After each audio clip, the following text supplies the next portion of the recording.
Hello students, welcome once again to this value added course from my side on the platform of our college. हमने previous videos में जाना कि two wire लैन technologies के बारे में, क्योंकि मैंने आपको बताया कि लैन टेक्नोलॉजी दो तरह की होती है, वायर्ड लैन टेक्नोलॉजी और वायरलेस लैन टेक्नोलॉजी। तो वायर लैन टेक्नोलॉजी में जैसे Ethernet and token ring that is 802.3 standard and 802.5 standard of IEEE।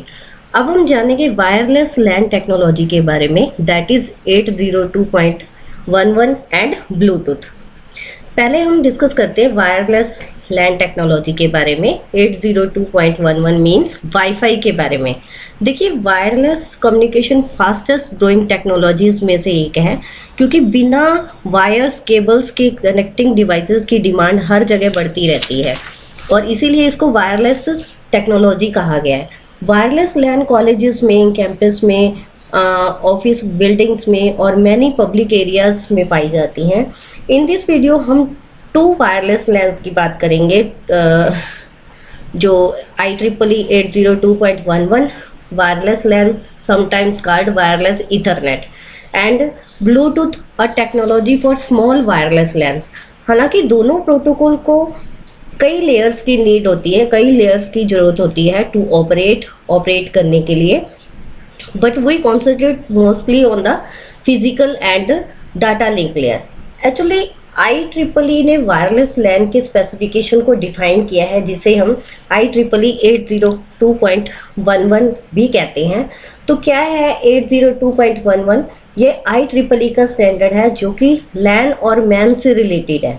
802.11 जो कि वाईफाई जो हम अपने घरों में यूज़ करते हैं उसी से रिलेटेड है।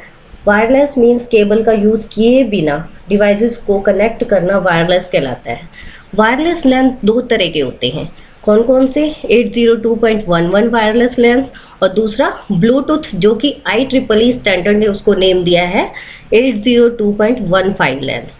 तो IEEE ने वायरलेस लैन के लिए कुछ स्पेसिफिकेशन जो बनाए थे, जो फिजिकल और डाटा लिंक लेयर को क्या करते हैं, कवर करते हैं। मतलब जो IEEE ने 802.11 ने जो स्पेसिफिकेशन बनाए गए थे वो कौन सी लेयर पर डिपेंड करते हैं? फिजिकल और डाटा लिंक लेयर को कवर करते हैं। अगर IEEE 802.11 के आर्किटेक्चर की अगर हम बात करें तो दो तरह के सर्विसेज जो है प्रोवाइड करता है IEEE 802.11।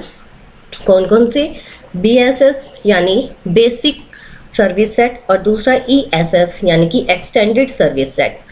आर्किटेक्चर का आपका जो फर्स्ट पॉइंट है वो क्या है? BSS यानी कि बेसिक सर्विस सेट। इसको हम देखते हैं कि BSS वायरलेस लैन्स का बिल्डिंग ब्लॉक है, मतलब इम्पोर्टेंट कंपोनेंट है।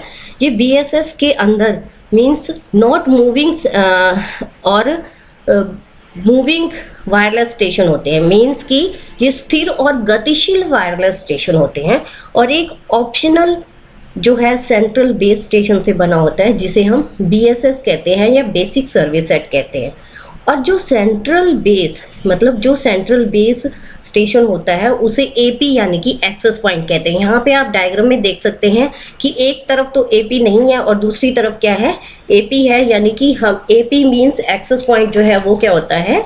ऑप्शनल होता है। जैसे आप यहाँ डायग्राम में भी टू सेट्स दिखाए गए हैं, आपको दिख रहे होंगे, बिना AP के, बिना एक्सेस पॉइंट के और विद एक्सेस पॉइंट के। पहले सेट में देखिए कि BSS without an AP is a standalone network and cannot send data to other BSS, जिसे एडहॉक आर्किटेक्चर कहते हैं। इसे एडहॉक आर्किटेक्चर क्यों कहते हैं? क्योंकि इसमें AP यानी कि बिना एक्सेस पॉइंट के जो है डाटा आपस में डिवाइसेस में डायरेक्टली जो है कम्युनिकेट हो रहा है। और दूसरा जो है, दूसरे सेट में जिसमें एक्सेस पॉइंट बीच में दे रखा है जो कि वायर से कनेक्टेड है, उसे हम इंफ्रास्ट्रक्चर नेटवर्क कहा गया है, या उसे हम इंफ्रास्ट्रक्चर नेटवर्क कहते हैं, क्योंकि ये विद AP जो है कम्युनिकेट करता है डाटा को। इन अदर वर्ड्स हम ये कह सकते हैं कि BSS को टू पार्ट्स में डिवाइड किया हुआ है। BSS को, बेसिक सर्विस को, एडहॉक नेटवर्क और इंफ्रास्ट्रक्चर नेटवर्क। पहला देखिए, एडहॉक आर्किटेक्चर जो है, एडहॉक आर्किटेक्चर में क्या होता है कि इसमें बिना एक्सेस पॉइंट के basic service set ad hoc architecture कहलाता है। यह एक स्टैंड अलोन नेटवर्क होता है, ये अदर बीएसएस को डाटा सेंड नहीं कर सकता। इसमें स्टेशंस एक दूसरे को लोकेट कर सकते हैं और बीएसएस का हिस्सा होने के लिए एग्री भी होते हैं। देखिए ये आपका जो है एक बेस पॉइंट है, उसमें देखिए कि मूविंग स्टेशन है, ये आपस में मूविंग कर रहे हैं और डायरेक्टली आपस में जो है एक दूसरे से बात कर सकते हैं, बिना एक्सेस पॉइंट के डायरेक्टली कम्युनिकेट कर सकते हैं। इसके लिए ये ज़रूरी नहीं है कि एक्सेस पॉइंट के पास जाए डाटा और फिर वहाँ से रिटर्न होकर वापस आए। ऐसा सिस्टम नहीं होता जिसमें डायरेक्ट कम्युनिकेशन हो जाता है, उसे एडहॉक नेटवर्क कहते हैं। और सबसे इम्पोर्टेंट चीज़ क्या है कि एडहॉक नेटवर्क में दो कंप्यूटर्स एक दूसरे के साथ जो है, यहाँ पे डायग्राम में देखिए ए पॉइंट में, कि एक दूसरे से डायरेक्टली कम्युनिकेट कर सकते हैं, क्योंकि ये peer to peer network topology होती है। दूसरा वाला जो पार्ट है बीएसएस में इंफ्रास्ट्रक्चर में क्या होता है कि उसमें एक्सेस पॉइंट होता है, मींस जो भी डाटा सेंड होगा पहले एक्सेस पॉइंट में जाएगा और वहाँ से डाटा कम्युनिकेट होता है। देखो अगर हम इस डायग्राम की बात करें, वापस चलते हैं, अगर हम इस डायग्राम की बात करें तो यहाँ पे देखिए कि देखो इस डायग्राम के अंदर एक्सेस पॉइंट दे रखा है, ठीक है, उसके थ्रू डाटा आपके कंप्यूटर के ऊपर पहुंच रहा है, तो आपको कम्युनिकेट करना है तो एक्सेस पॉइंट से होते हुए करना पड़ेगा। मींस इंफ्रास्ट्रक्चर मोड में कम्युनिकेशंस कंट्रोल के लिए सेंट्रल डिवाइस काम में ली जाती है, जिसे हम एक्सेस पॉइंट कहते हैं। ये स्टार टोपोलॉजी में सबसे ज़्यादा काम में आता है, क्योंकि उसमें सभी सिग्नल सेंट्रल डिवाइस से होकर जाते हैं। तो आगे हम बात करेंगे एक्सटेंडेड सर्विस सेट में, जिसमें बीएसएस को ज़्यादा एक्सटेंड किया गया है, इसीलिए इसका नाम जो है वो क्या कर दिया, एक्सटेंडेड सर्विस सेट। तो यह एक्सेस पॉइंट के साथ दो या दो से ज़्यादा बीएसएस से बना होता है। मींस एक ईएसएस में कई सारे बीएसएस होंगे, मतलब एक्सटेंडेड सर्विस सेट में कई सारे बेसिक सर्विस सेट होंगे। इस केस में बीएसएस कनेक्टेड होंगे थ्रू अ डिस्ट्रीब्यूशन सिस्टम, जो कि यूजुअली वायर्ड लैन होंगे, क्या है, वायर्ड लैन होंगे। तो इसका मतलब क्या है कि आप इस डायग्राम में देखिए कि एक डिस्ट्रीब्यूशन सिस्टम है, उसके नीचे एपी है, एक्सेस पॉइंट है, और एक्सेस पॉइंट के नीचे क्या है, बीएसएस है। तो यहीं से हमें ये पता चल रहा है कि बेसिक सर्विस सेट के जो कलेक्शंस हैं उनको हम क्या कहते हैं, ईएसएस कहते हैं। ये आपका सर्वर या गेटवे है, ये बीच में ये देखो, ये आपका क्या है, सर्वर और गेटवे है, और इसमें 3 एक्सेस पॉइंट है, AP1, AP2 और AP3। ये पहला बीएसएस है, ये दूसरा बीएसएस है, और ये तीसरा। 3 बीएसएस बने हुए हैं, और अब बीच में कुछ नोड्स या टर्मिनल जैसे 1, 2, 3, हर एक बीएसएस में 3-3 टर्मिनल दे रखे हैं, और ये भी एक्सेस पॉइंट की तरह ही क्या करेंगे, काम करेंगे। तो डिस्ट्रीब्यूशन सिस्टम से डाटा एक्सेस पॉइंट में आ जाता है, और एक्सेस पॉइंट से आपके डिफरेंट नोड्स में डाटा भेजा जा सकता है। यानी कि एक्सेस पॉइंट से ही डाटा इधर, जैसे ये 3 बीएसएस में 3 टर्मिनल दे रखे हैं, तो यहाँ पे डाटा डिस्ट्रीब्यूट हो जाता है। तो ये सारा काम जो है डिस्ट्रीब्यूशन सिस्टम करता है, और ये पार्ट किस में होता है, एक्सटेंडेड सर्विस सेट में। पहले हमने बीएसएस देखा था, अब ईएसएस मींस एक्सटेंड कर दिया एरिया। मतलब इसका मतलब क्या हुआ कि यहाँ पे डिस्ट्रीब्यूशन सिस्टम ने क्या किया, पूरा का पूरा एरिया जो है वो एक्सटेंड कर दिया, क्योंकि कई सारे बीएसएस मिलकर क्या बनाते हैं, ईएसएस बनाते हैं, और ईएसएस में बीएसएस आपस में डिस्ट्रीब्यूशन सिस्टम से कनेक्टेड होते हैं। डिस्ट्रीब्यूशन सिस्टम वायर्ड लैन के रूप में कनेक्टेड होता है, और देखिए बीएसएस तो वायरलेस में, लेकिन जो डीएसएस कनेक्टेड है वायर्ड लैन से, ठीक है। तो डिस्ट्रीब्यूशन सिस्टम बीएसएस में एपीज को कनेक्ट करता है, यानी कि एक्सेस पॉइंट को कनेक्ट करता है, और IEEE 802.11 स्टैंडर्ड जो है वो डिस्ट्रीब्यूशन सिस्टम को रिस्ट्रिक्ट नहीं कर सकता कि ये कोई भी IEEE लैन हो सकती है, जैसे ईथरनेट लैन। तो ईएसएस में 2 टाइप्स के स्टेशन हो सकते हैं, मोबाइल मीन्स मूविंग और स्टेशनरी मीन्स नॉन मूविंग, यानी कि जैसे पीसी है, डेस्कटॉप है। तो इस तरह के जो है टाइप्स यूज़ हो सकते हैं, इस तरह के स्टेशंस यूज़ हो सकते हैं ईएसएस में। तो मोबाइल स्टेशन बीएसएस में नॉर्मल स्टेशन होते हैं, और स्टेशनरी स्टेशंस जो है इसमें जैसे एक्सेस पॉइंट्स होते हैं, एक्सेस पॉइंट वायर्ड लैन का ही एक पार्ट होते हैं। मेनली IEEE 802.11 में 3 तरह के स्टेशन होते हैं। कौन कौन से station, no transition mobility, BSS transition mobility, और ईएसएस ट्रांजिशन मोबिलिटी। तो पहले हम अभी BSS और ESS की ही बात कर रहे थे, अब हम जनरल देखें तो 802.11 में 3 तरह के स्टेशन हमें दिखाए हैं, no transition mobility, BSS mobility और ESS। अब इनका पर्पस क्या है, इन स्टेशंस का जो है IEEE 802.11 में क्या यूज़ है। देखिए, नो ट्रांजिशन मोबिलिटी जो है उसका मतलब क्या है कि अंदर ही अंदर कम्युनिकेशन हो रहा है, मीन्स इनसाइड अ BSS। और जो BSS टू BSS कम्युनिकेशन होता है that is BSS transition mobility, और जो ESS टू ESS कम्युनिकेशन होता है उसे कहते हैं ESS ट्रांजिशन मोबिलिटी। मतलब नो ट्रांजिशन मोबिलिटी में या तो मूवमेंट नहीं होता, या BSS के अंदर ही इनसाइड इन द BSS ही मूवमेंट होता है या कम्युनिकेशन होता है। उसके बाद BSS ट्रांजिशन मोबिलिटी में दो BSS के बीच में मूवमेंट होता है, और ESS में क्या होता है कि ESS ट्रांजिशन मोबिलिटी में दो से ज़्यादा ESS या दो से ज़्यादा BSS के बीच में भी मूवमेंट होती है। तो ये थे स्टेशंस टाइप्स इन IEEE 802.11।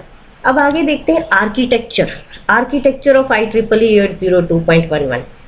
अब देखिए इसका मतलब क्या हुआ कि सबलेयर आर्किटेक्चर क्या है, मैक सबलेयर आर्किटेक्चर क्या है हमारे वायरलेस कम्युनिकेशन का, कि आर्किटेक्चर ऑफ IEEE 802.11 में अगर इसका लेयर स्ट्रक्चर हम देखें तो ये इस तरह का होता है। मतलब यहाँ पे आपको डायग्राम में दिखाई दे रहा होगा कि इस तरह का होता है। इसमें 2 लेयर के बारे में डिस्कस किया गया है, एक फिजिकल लेयर और दूसरी जो है, देखिए यहाँ पे एक फिजिकल लेयर के बारे में डिस्कस किया गया और दूसरा जो है यहाँ पे डाटा लिंक लेयर के बारे में डिस्कस किया गया है। तो डाटा लिंक लेयर में LLC सब लेयर होगी और दूसरी जो है मैक सब लेयर होगी। तो LLC सब लेयर जो है वो कंटेंशन फ्री होती है, और मैक सब लेयर क्या करेगा कि एक तो पॉइंट कोऑर्डिनेशन फंक्शन और दूसरा जो है एक डिस्ट्रीब्यूशन कोऑर्डिनेशन फंक्शन का काम भी करेगा। यहाँ पे देखो ये पॉइंट कोऑर्डिनेशन फंक्शन है PCF, और दूसरा डिस्ट्रीब्यूटेड कोऑर्डिनेशन फंक्शन जो कि DCF है उसका काम करेगा। तो जो DCF है डिस्ट्रीब्यूशन कोऑर्डिनेशन फंक्शन जो है कंटेंशन फ्री सर्विस प्रोवाइड करवाता है, और क्या करता है कि LLC सब लेयर के पास और DCF uses as the access point. यहाँ पे देखो कि LLC सब लेयर के पास जो है DCS क्या काम करता है कि एज अ एक्सेस पॉइंट काम करता है। एज अ एक्सेस पॉइंट यानी कि एक्सेस पॉइंट का मतलब क्या होता है कि डाटा को रिसीव करके आगे नोड्स में टर्मिनल में जो है आगे डिस्ट्रीब्यूट करना। दूसरा पॉइंट कोऑर्डिनेशन फंक्शन, एक जो यहाँ पे मैं आपको एक्सप्लेन कर रही थी कि DCF क्या होता है और PCF क्या होता है। DCF मैंने आपको बताया कि डिस्ट्रीब्यूटेड कोऑर्डिनेशन फंक्शन है जो कि मेडेंट्री टेक्निक है, ठीक है।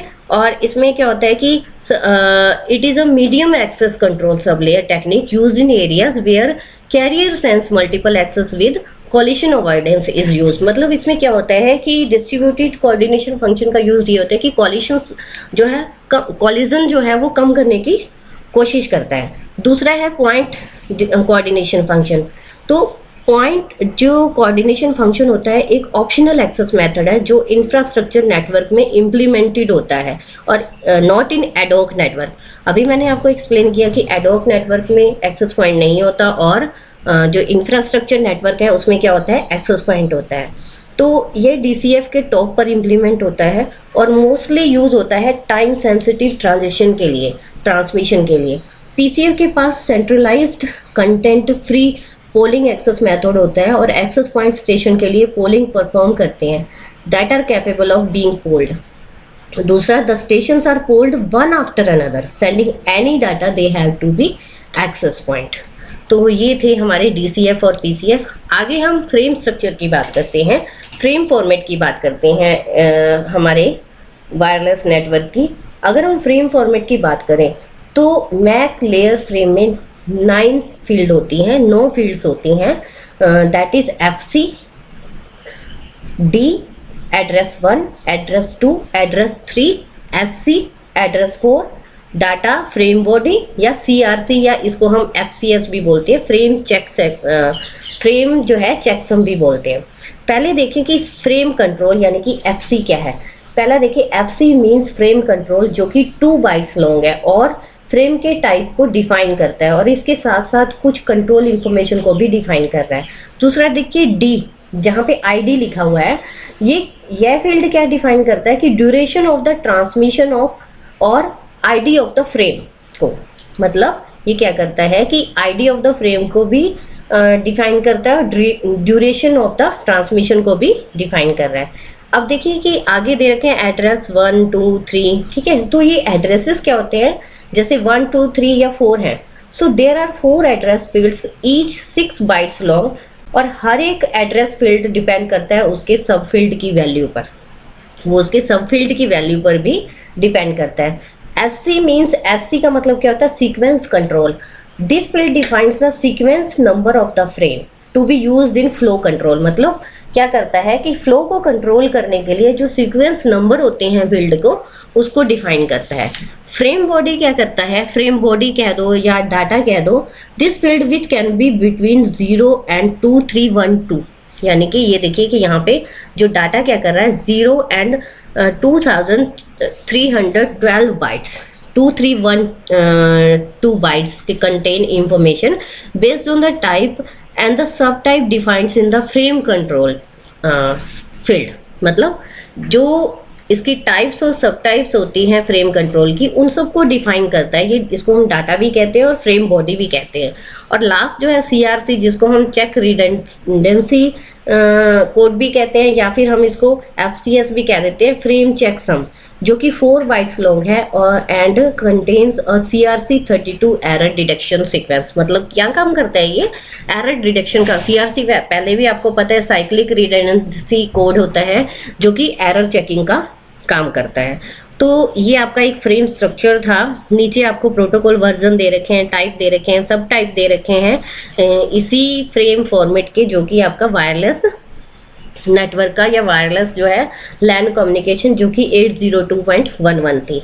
तो आई थिंक आप लोगों को ये समझ में आ गया होगा। अगला जो है वायरलेस जो लैन टेक्नोलॉजी है वो क्या है, ब्लूटूथ। तो आप सब लोग जो है बहुत फैमिलियर हो ब्लूटूथ से, ब्लूटूथ क्या होती है। और ब्लूटूथ को जो है IEEE स्टैंडर्ड ने 802.15 का नेम दिया है, स्टैंडर्ड नेम दिया है। तो आगे हम इसके बारे में पढ़ते हैं कि क्या होता है ये ब्लूटूथ। सबसे पहले तो इसका नाम कैसे पड़ा, वर्ड्स विद द नेम। अब इसका नाम कैसे पड़ा, the name Bluetooth was named after 10th century Viking king in Denmark Harold Bluetooth, मतलब उस राजा के नाम पे पड़ा who United and control Denmark and Norway. Norway और डेनमार्क को उसने कंट्रोल कर रखा था, तो उसका नाम क्या था, ब्लूटूथ, मतलब कंट्रोलिंग से रिलेटेड था, तो उसका नाम पड़ गया ब्लूटूथ। दूसरा, द नेम वाज अडॉप्टेड। अब ये नया नेम अडॉप्ट क्यों किया गया ब्लूटूथ का, the name was adopted because Bluetooth wireless technology is expected to unify the telecommunications and computing industries, मतलब इन सबको कंपाइल करने के लिए, कम्युनिकेट करने के लिए टेलीकम्युनिकेशंस की सारी डिवाइसेस को। तो क्योंकि हमें पता था कि जो ब्लूटूथ एक जो किंग था, राजा जो था, उसने कंट्रोल किया हुआ था डेनमार्क और नॉर्वे जैसी कंट्री को। तो ब्लूटूथ ने क्या किया हुआ है, इसका नाम ब्लूटूथ इसलिए पड़ा क्योंकि इसने बहुत सारी टेलीकम्युनिकेशंस एंड कंप्यूटिंग जो इंडस्ट्रीज से रिलेटेड जो डिवाइसेस थी उन सबको यूनाइट कर रखा था, यूनिफाई कर रखा था। अब ये देखिए कि हु स्टार्टेड ब्लूटूथ। अब ब्लूटूथ को स्टार्ट किसने किया था, ब्लूटूथ स्पेशल इंटरेस्ट ग्रुप, इसको स्टार्ट किया था SIG, जिसको कहते हैं स्पेशल इंटरेस्ट ग्रुप, जिसका नाम था। और कौन से ईयर में था, 1998 में, ठीक है। और किस किस कंपनी द्वारा जो है इसको पब्लिश किया गया था, या ये कह सकते हैं इन्वेंट किया गया था, Ericsson, Intel, IBM, Nokia and Toshiba. तो अब now more than 2000 organization join था SIG को काफ़ी सारी ऑर्गेनाइजेशन ने ज्वाइन कर रखा है। अब हम इसके बारे में देखते हैं कि ब्लूटूथ है क्या, इसकी इंट्रोडक्शन क्या है। अलग अलग फंक्शंस वाले डिवाइसेस जैसे desktop, laptop, camera, mobile, printer आदि को कनेक्ट करने के लिए जो वायरलेस लैन टेक्नोलॉजी डिज़ाइन की गई है वो ब्लूटूथ टेक्नोलॉजी है। इसकी रेंज बहुत स्मॉल है, बहुत छोटी है, मींस एक ही कमरे जितनी इसकी रेंज होती है।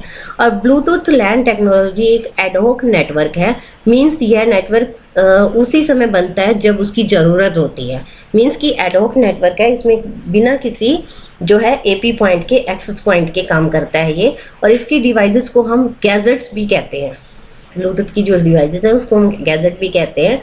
ये गैजेट्स एक दूसरे को सर्च कर लेते हैं और एक नेटवर्क बनाते हैं जिसे हम क्या कहते हैं, पिकोनेट कहते हैं। तो उसके बाद देखिए कि एप्लीकेशन एरिया कौन कौन से हैं ब्लूटूथ के,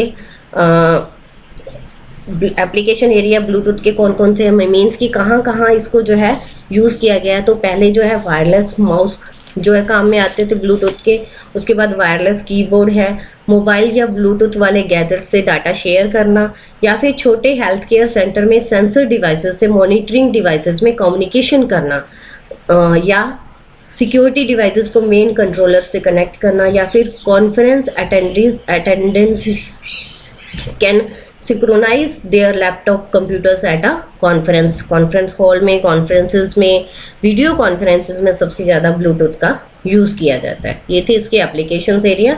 आगे देखते हैं कि IEEE 802.15 ब्लूटूथ, इसको कौन सा स्टैंडर्ड था इसका, IEEE ने इसको स्टैंडर्ड नेम दिया था 802.15। इसमें 802.15 स्टैंडर्ड यूज में लिया गया था। और ये स्टैंडर्ड एक वायरलेस पर्सनल एरिया, जिसको हम पैन बोलते हैं, वायरलेस पर्सनल एरिया नेटवर्क को डिफाइन करता है। और ये ओनली एक रूम या हॉल की साइज का ही काम करता है, मतलब एक लिमिटेड रेंज होती है इसकी, कि ज़्यादा जो है ज़्यादा रेंज में ये काम नहीं करता। अब आगे देखिए कि इसका आर्किटेक्चर क्या है, ब्लूटूथ का आर्किटेक्चर क्या है। Bluetooth defines 2 types of network, कौन कौन से, एक है पिकोनेट और दूसरा क्या है, स्कैटरनेट। तो फर्स्ट हम देखते हैं पिकोनेट। पिकोनेट क्या है कि इसको स्मॉल नेट भी कहते हैं। जैसे डायग्राम में, अभी मैं आपको यहाँ पे डायग्राम में दिखा रही हूँ, देखिए कि एक प्राइमरी स्टेशन है और उसके बाद जो है कई सारे उसके क्या हैं, सेकेंडरी स्टेशन है। तो एक पिकोनेट में 8 स्टेशन हो सकते हैं, इनमें से एक प्राइमरी स्टेशन और बाकी जो है सेकेंडरी स्टेशन होते हैं। देखो यहाँ पे डायग्राम में दिखाई दे रहा है आपको, एक तो आपका जो है प्राइमरी स्टेशन है, प्राइमरी मॉनिटर है, बाकी सारे उसके क्या है, सब मॉनिटर कह दो या सेकेंडरी मॉनिटर कह दो, सेकेंडरी स्टेशन होते हैं। और सेकेंडरी स्टेशन अपनी क्लॉक और हॉपिंग सीक्वेंस को प्राइमरी स्टेशन से सिंक्रोनाइज करता है और इसमें कम्युनिकेशन 1 to 1 या 1 to many भी हो सकता है। पिकोनेट में मैक्सिमम जो है 7 सेकेंडरी स्टेशन हो सकते हैं, और जो 8वां जो है सेकेंडरी स्टेशन पार्क्ड स्टेट में होता है, जो कि 8वां जो है वो किस में होता है, पार्क स्टेट में होता है। और जो पार्क स्टेट वाला सेकेंडरी प्राइमरी से सिंक्रोनाइज तो होता है, बट कम्युनिकेशन तब तक नहीं कर सकता जब तक कोई एक्टिव स्टेशन पार्क स्टेशन में नहीं चला जाता। तो आगे देखिए स्कैटरनेट। स्कैटरनेट क्या है कि कई पिकोनेट्स मिलकर, कई सारे पिकोनेट्स मिलकर क्या बनाते हैं, एक स्कैटरनेट को बनाते हैं। इसमें एक पिकोनेट को प्राइमरी स्टेशन, देखिए यहाँ पे डायग्राम में आपको दिखाई दे रहा है कि एक पिकोनेट को जो है प्राइमरी स्टेशन और दूसरे पिकोनेट का सेकेंडरी स्टेशन हो सकता है। मतलब एक पिकोनेट का जो प्राइमरी स्टेशन है ये वाला, ये दूसरे पिकोनेट का सेकेंडरी स्टेशन भी हो सकता है। अब देखिए कि इन दोनों डायग्राम में देखिए कि इन दोनों सेकेंडरी स्टेशन के लिए ये प्राइमरी स्टेशन है, लेकिन इस प्राइमरी स्टेशन के लिए ये क्या है, सेकेंडरी स्टेशन है। ठीक है, तो ये क्या होता है कि ये एक पिकोनेट में प्राइमरी से मैसेज रिसीव करता है और दूसरे पिकोनेट में प्राइमरी बनकर ही मैसेज जो, अब दूसरे पिकोनेट में वो क्या कर रहा है, प्राइमरी बनकर ही आगे जो है मैसेज सेंड कर रहा है। ठीक है, तो ये था स्कैटरनेट की। इसमें क्या होता है कि यहाँ डायग्राम में आपको साफ साफ दिखाई दे रहा है कि एक प्राइमरी स्टेशन है, उसके सेकेंडरी स्टेशन है, उसके बाद इसी का ही एक सेकेंडरी स्टेशन दूसरे पिकोनेट का क्या बन रहा है, प्राइमरी स्टेशन बन रहा है। तो ये क्या काम करेगा कि ये जो सेकेंडरी पार्ट है इस प्राइमरी स्टेशन का, वहां से मैसेज रिसीव करेगा और आगे जो है इस पिकोनेट के जो सेकेंडरी पार्ट्स हैं क्योंकि उनके लिए ये क्या हो गया, प्राइमरी हो गया, तो ये मैसेज आगे जो है वो डिलीवर कर रहा है। तो ये था आपका स्कैटरनेट। पिकोनेट और स्कैटरनेट 2 तरह के आर्किटेक्चर जो है ब्लूटूथ में यूज होते हैं। आगे हम देखते हैं कि ब्लूटूथ डिवाइसेस कौन कौन सी होती हैं। तो ब्लूटूथ डिवाइसेस में इनबिल्ट शॉर्ट रेंज ट्रांसमीटर लगा होता है, क्योंकि इनबिल्ट शॉर्ट रेंज ट्रांसमीटर इसलिए होता है क्योंकि इनकी रेंज जो है एक ही रूम तक या एक ही हॉल तक ही सीमित है और इसका डाटा रेट जो है वो 1 Mbps है और बैंडविड्थ जो है उसकी वो क्या है 2.4 गीगाहर्ट्ज तक है। आगे देखिए कि ब्लूटूथ लेयर्स। अब जो है हम ब्लूटूथ लेयर्स के बारे में बात करते हैं कि ब्लूटूथ लेयर्स क्या होती हैं। कि ब्लूटूथ की जो लेयर्स आर्किटेक्चर में देखें कि लेयर्स कैसे बनती हैं।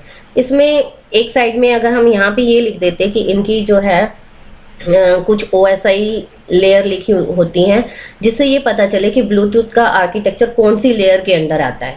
सबसे नीचे देखिए कि रेडियो लेयर जो कि सबसे नीचे देखिए कि रेडियो लेयर जो कि फिजिकल लेयर की तरह होती है, और बेसबैंड लेयर जो है वो आप मैक सब लेयर की तरह या डाटा लिंक लेयर की तरह भी समझ सकते हैं, और उसी तरह ही ये काम करती है। मतलब ये डाटा लिंक लेयर की तरह ही काम करती है, और जो कि बेस बैंड लेयर होती है। और यहाँ पे देखिए कि L2CAP लेयर की बात करें तो वो LLC सब लेयर की तरह ही काम करेगी, और बाकी सारी चीज़ें आपकी अपर लेयर की तरह काम करेंगी, जो कि OSI मॉडल की अपर लेयर जैसे काम करती हैं वैसे ही ये सब जो है काम करेंगी। जैसे एप्लीकेशंस लेयर होती हैं, प्रेजेंटेशन लेयर होती हैं, तो उस तरह से काम करेगी। अब हम फर्स्ट लेयर की अगर हम बात करें रेडियो लेयर की, तो ये इंटरनेट लेयर के फिजिकल लेयर जैसा काम करती है, और ये लो पावर डिवाइसेस है। इसकी रेंज 10 मीटर तक ही होती है। रेडियो लेयर की जो रेंज है वो सिर्फ 10 मीटर तक ही होती है, और इसकी बैंडविड्थ 2.4 गीगाहर्ट्ज तक होती है। मेथड क्या है? फ्रीक्वेंसी होपिंग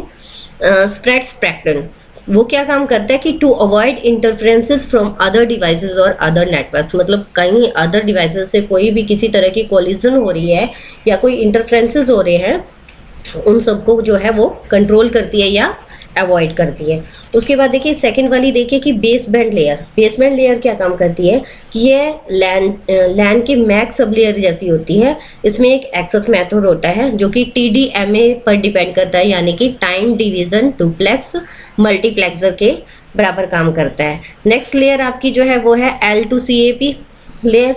वो L2CAP की फुल फॉर्म क्या है? Logical link control adaptation protocol layer. ये क्या काम करती है कि ये लैन के मैक सब लेयर की तरह ही होती है। इसका एक्सेस मेथड होता है, और इसका एक्सेस मेथड भी क्या है? TDMA, यानी कि time division duplex time division multiplexing access. तो इसमें मल्टीप्लेक्सिंग काम में ली जा सकती है। अगर टाइम डिवीजन है तो टाइम डिवीजन, या फिर किसी और तरह की मल्टीप्लेक्सिंग भी हम इसमें यूज़ में ला सकते हैं। क्योंकि क्या होता है कि इसके अंदर जो है एक सेगमेंटेशन और रीअसेंबली का काम भी होता है। सेगमेंटेशन का मतलब ये है कि कोई भी बड़ा पैकेट है, मैसेजेस हैं, उनको शॉर्ट में फ्रैगमेंट करके छोटे छोटे पार्ट्स में डिवाइड करके आगे डिस्ट्रीब्यूट करना। मतलब बड़ा मैसेज जो भी होता है उसको छोटे में तोड़ना और उसको वापस जोड़ के देने का काम भी यही काम करती है, यही लेयर काम करती है L2CAP layer. Quality of service की फैसिलिटी भी देती है L2CAP, मतलब क्वालिटी भी देती है। क्वालिटी इसलिए देती है क्योंकि बड़े पैकेट को जो है वो छोटे छोटे पार्ट्स में डिवाइड करके आगे डिस्ट्रीब्यूट करता है, तो इससे क्या होता है कि टाइम सेविंग टास्क होता है, ये टाइम कंज्यूमिंग नहीं होता। अगर लॉजिकल एड्रेसिंग करनी है तो अगर हमें लॉजिकल एड्रेसिंग भी करनी है तो वो भी यही L2CAP लेयर ही काम करेगी।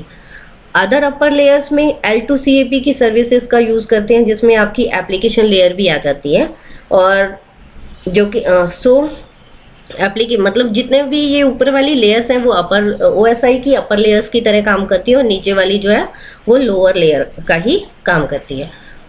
ये था आपका जो है लेक्चर अबाउट वायरलेस नेटवर्क के बारे में, वायरलेस नेटवर्क टेक्नोलॉजी के बारे में, जिसमें हमने दो चीज़ों के बारे में डिस्कस किया था कि एक तो वायरलेस जो टेक्नोलॉजी थी 802.11, और दूसरी जो है वो थी हमारी ब्लूटूथ, जिसका जो स्टैंडर्ड जो है, जिसका स्टैंडर्ड IEEE ने दिया था वो क्या था?